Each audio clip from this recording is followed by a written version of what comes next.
আল মুতানাব্বি street মানেই বাগদাদের বইপ্রেমী মানুষের প্রাণকেন্দ্র। ইতিহাস, কবিতা আর চিন্তার আদান প্রদানে মুখর এই সড়কের কাছেই চোখের আড়ালে আছে এক ভিন্ন জগৎ। মাটির নিচে ছোট একটি বইয়ের জায়গা, বাইরে শহরের কোলাহল, ভেতরে নিঃশব্দে পাতার শব্দ। এখানেই প্রতিদিন গড়ে ওঠে বইয়ের সঙ্গে মানুষের নতুন সম্পর্ক।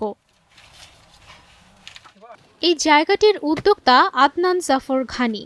কোনো বড় দোকান নয়, কোনো ঝকঝকে সাজও নেই। সিঁড়ি বেয়ে নিচে নামলেই দেখা মেলে তাক ভরা বই, নরম আলো আর কয়েকজন মনোযোগী পাঠক। কেউ বসে পড়ে, কেউ পাতা উল্টায়।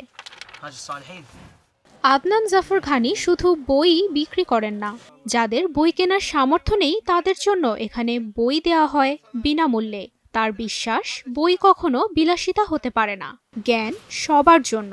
যুদ্ধ আর অনিশ্চয়তার ভেতর বেড়ে ওঠা এক সমাজে পড়ার অভ্যাস টিকিয়ে রাখাই তার লক্ষ্য। এই মাটির নিচের বইয়ের জায়গাটি ধীরে ধীরে হয়ে উঠেছে পাঠক, লেখক আর চিন্তাশীল মানুষের মিলনস্থল। কেউ আসে পুরনো বইয়ের খোঁজে, কেউ আসে একটু নীরবতা আর স্থিরতার জন্য। আল মুতানাব্বি স্ট্রিটের দীর্ঘদিনের বই সংস্কৃতির সঙ্গে যুক্ত হয়ে এটি যেন নতুন প্রজন্মের জন্য এক নীরব পাঠের আশ্রয়। মাটির নিচের এই ছোট বইয়ের আশ্রয় মনে করিয়ে দেয় পড়ার জন্য বড় জায়গা নয়, প্রয়োজন মানসিকতা।